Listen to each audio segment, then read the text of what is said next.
Hello and welcome.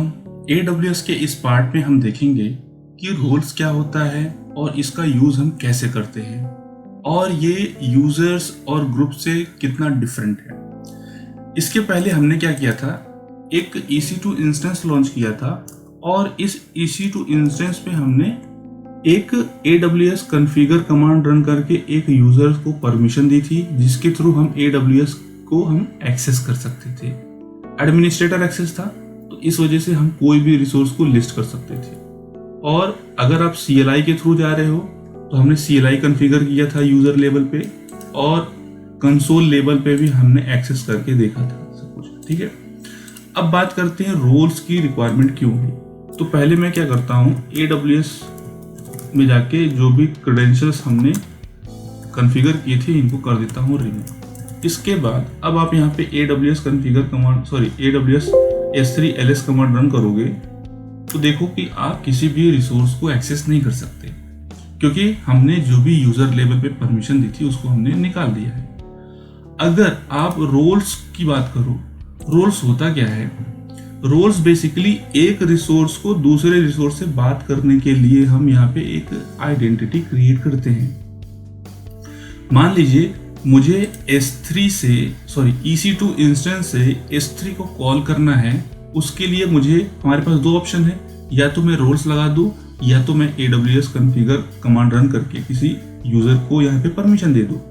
तो जो कि हम AWS यूजर को हम ये परमिशन दे करके देख चुके हैं। अब हम रोल्स यहाँ क्रिएट करेंगे और अब इसके ऊपर हम कुछ पॉलिसीज लगाएंगे। पॉलिसीज मैंने यहाँ पे कीवर्ड यूज किया। होता क्या है कि आप रोल तो क्रिएट करते हो, बट बैकग्राउंड में आप पॉलिसी को ही इनहेरिट करते हो अपने रोल में। तो चलते हैं रोल क्रिएट करके क्विकली देख लेते हैं कि ये काम कैसे करता है। तो मैं आ गया, AWS सर्विसेज को सिलेक्ट करना है। तो यहाँ पे आपको बताना है कि किस सर्विस का यूज आप करने वाले हो। तो मैं क्या कर रहा हूँ, रोल्स क्रिएट करने वाला हूँ EC2 के लिए, और इस पे जो मैं परमिशन दूंगा वो दूंगा S3 के लिए, S3 फुल एक्सेस। यहाँ पे मैंने इसको सेलेक्ट किया। आप अपने रोल का नाम दे दो, EC2 S3 फुल एक्सेस। अब यहाँ पे मैं अक्टूबर 23 दे देता हूँ नाम। और इसके बाद हमने क्या किया, हमने पॉलिसी को ही इनहेरिट किया अपने AWS EC2 रिसोर्स के लिए। अब मैं यहाँ से अपने रिसोर्स को करता हूँ क्रिएट, और आप यहाँ से सर्च कर सकते हो EC2-S3। ये देखो अक्टूबर 23 मैंने जो भी रोल्स क्रिएट किया था वो यहाँ पे आ चुका है। अब मैं क्या करूँगा, अपने EC2 इंस्टेंस पे जाऊँगा और अपने इंस्टेंस को करूँगा सेलेक्ट।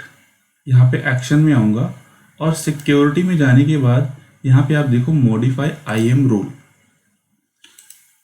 और यहाँ से आप सेलेक्ट कर सकते हो। तो इधर आप देखोगे EC2-S3 फुल एक्सेस अक्टूबर 23। इसको मैं करूँगा अपडेट। अपडेट करने के बाद अब आप क्या कर सकते हो, जैसे ही AWS S3 ls command run करोगे ये मुझे बकेट को एक्सेस दे देगा। मैं अब अपने S3 बकेट को देख सकता हूँ। बेसिकली क्या हो रहा है यहाँ पे कि जो आप यूजर लेवल पे परमिशन देते थे, अब आपने क्या किया, एक रोल बना करके एक रिसोर्स को ही आपने बता दिया कि किस रिसोर्स को आप एक्सेस कर सकते हो। इसमें बेनिफिट क्या है कि मान लीजिए आपका जो IAM रोल आपने क्रिएट किया था, यूजर क्रिएट किया था, उस यूजर लेवल पे परमिशन दे दी आपने। उसका यूज हम वहाँ करते हैं, मान लीजिए कि जो आपका कोई एक वर्चुअल मशीन ऑन प्रेमाइस में है, और ऑन प्रेमाइस में आपको कुछ डेटा S3 पे अपलोड करना है। तो हमें क्या करना होगा कि IAM में जाकर एक यूज़र क्रिएट करूँगा और S3 का फुल एक्सेस दे दूंगा, या फिर कुछ मॉडिफाइड इनलाइन पॉलिसी दे दूंगा कि भाई वो लिस्ट कर सके बकेट को और ऑब्जेक्ट को पुट कर सके। तो मैं AWS CLI यूटिलिटी इंस्टॉल करूंगा अपने वर्चुअल मशीन जो हमारा ऑन प्रीमाइस में है, और इसके बाद मैं AWS कॉन्फ़िगर कमांड रन करूंगा और एक्सेस की, सीक्रेट की, रीजन और आउटपुट फॉर्मेट मैं वहाँ पे कॉन्फ़िगर करूँगा, और कोई भी डेटा मैं वहाँ पे जैसे ही कॉपी करूँगा वो मेरे S3 में आ जाएगा। अगर आपका कोई EC2 इंस्टेंस AWS का पार्ट है, आई मीन कोई वर्चुअल मशीन AWS का पार्ट है, तो आपको IAM रोल देने की ज़रूरत नहीं पड़ेगी। जो हम IAM यूज़र रोल देते हैं वो आपको देने की ज़रूरत नहीं पड़ेगी। आपको डायरेक्टली रोल क्रिएट करना है। रोल क्रिएट करने के बाद अब अपने रिसोर्स के ऊपर उसको आप अटैच कर सकते हो। तो ये ब्यूटी है हमारे रोल्स की। तो इस वीडियो में हमने देखा कि हम रोल्स कैसे क्रिएट करते हैं, और ये AWS की पॉलिसी को ही इनहेरिट करता है यूज़ करने के लिए, और आप अपने रिसोर्सेज पे इसको अटैच कर सकते हो। बेसिकली रोल का कंसेप्ट ये है कि एक रिसोर्स को दूसरे रिसोर्स से बात करने के लिए, कम्युनिकेशन करने के लिए हम रोल्स का यूज़ करते हैं। तो इस वीडियो में फ़िलहाल इतना ही। Thanks for watching.